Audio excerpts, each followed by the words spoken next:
خداوند کے زندہ پاک کلام میں سے استثنا کی کتاب اس کا 24 باب طلاق اور دوسرا بیاہ۔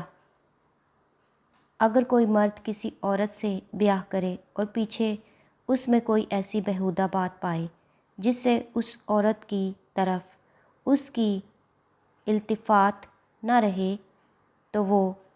اس کا طلاق نامہ لکھ کر اس کے حوالہ کرے اور اسے اپنے گھر سے نکال دے، اور جب وہ اس کے گھر سے نکل جائے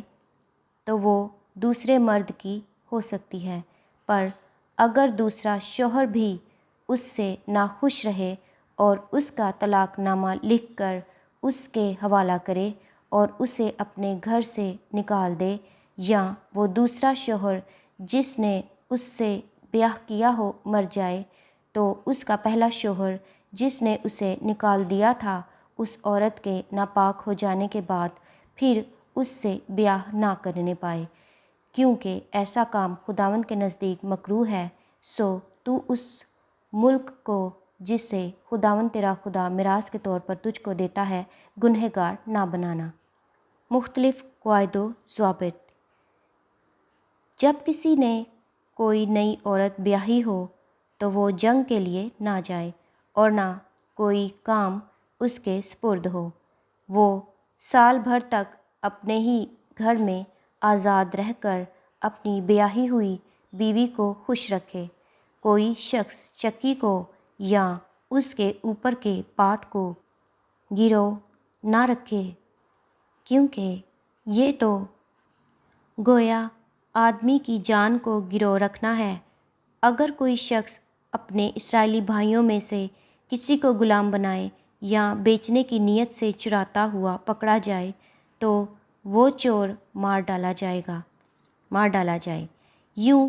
تو ایسی برائی اپنے درمیان سے دفع کرنا، تو کوڑ کی بیماری کی طرف سے ہوشیار رہنا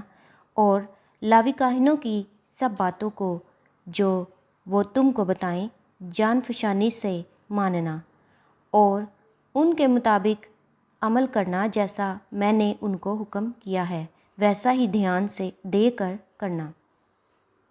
تو یاد رکھنا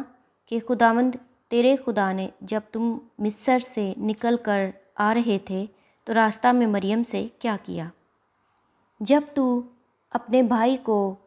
کچھ قرض دے تو گروہ کی چیز لینے کو اس کے گھر میں نہ گھسنا،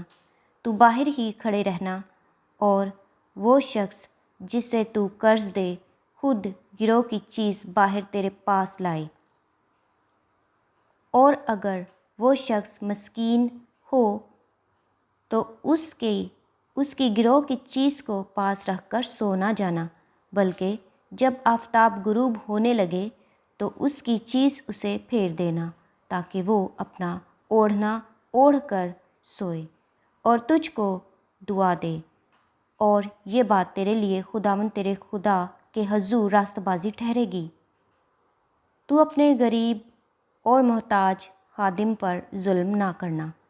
خواہ وہ تیرے بھائیوں میں سے ہو، خواہ ان پردیسیوں میں سے جو تیرے ملک کے اندر تیری بستیوں میں رہتے ہوں۔ تو اسی دن اس سے پہلے کہ آفتاب غروب ہو اس کی مزدوری اسے دینا، کیونکہ وہ غریب ہے اور اس کا دل مزدوری میں لگا رہتا ہے، تا نہ ہو کہ وہ خداوند سے تیرے خلاف فریاد کرے اور یہ تیرے حق میں گناہ ٹھہرے۔ بیٹوں کے بدلے باپ مارے نہ جائیں، نہ باپ کے بدلے بیٹے مارے جائیں، ہر ایک اپنے ہی گناہ کے سبب سے مارا جائے۔ تو پردیسی یا یتیم کے مقدمہ کو نہ بگاڑنا اور نہ بیوہ کے کپڑے کو گرو رکھنا،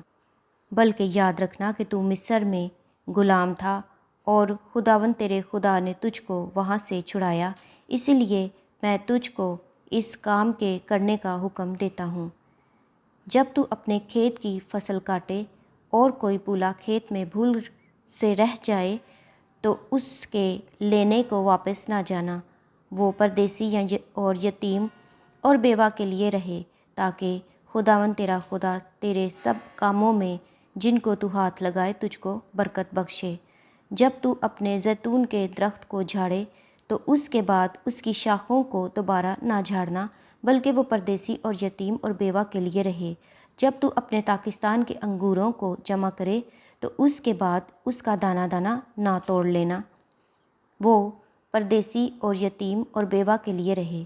اور یاد رکھنا کہ تو ملک مصر میں غلام تھا، اسی لیے میں تجھ کو اس کام کے کرنے کا حکم دیتا ہوں۔ خداوند کے زندہ پاک کلام کے پڑھے اور سنے جانے پر خداوند کی خاص برکت ہو۔ خدا کا شکر ہو، آمین۔